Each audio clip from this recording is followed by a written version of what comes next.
Amina. Bwana Yesu asifiwe. Amen. Basi ni wakati mwingine mzuri ambapo timu yetu ya Uinjilisti ZICC Kariakoo tunaondoka kuelekea mtaani kama ambavyo neno la Mungu linasema kutoka Mathayo 28 mstari wa 19 ya kwamba basi nendeni mkawafanye mataifa yote kuwa wanafunzi mkiwabatiza kwa jina la Baba na Mwana na Roho Mtakatifu.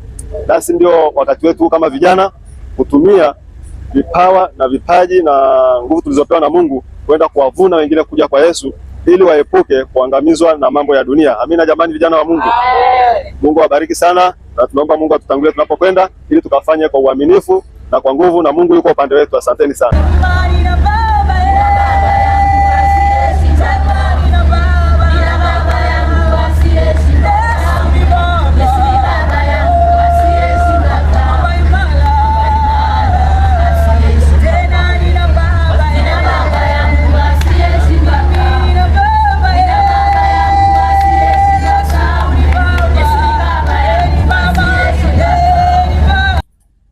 Bwana Yesu asifiwe.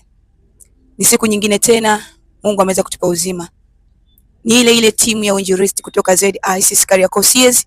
Ni wakati sasa tunaingia tena mtaani kwa ajili ya kuvuna mavuno ya Bwana. Endelea kwa pamoja na sisi katika safari hii ya leo. Vijana ndio wanatoka ZICC Kariakoo kuelekea mtaani kama unavyoona.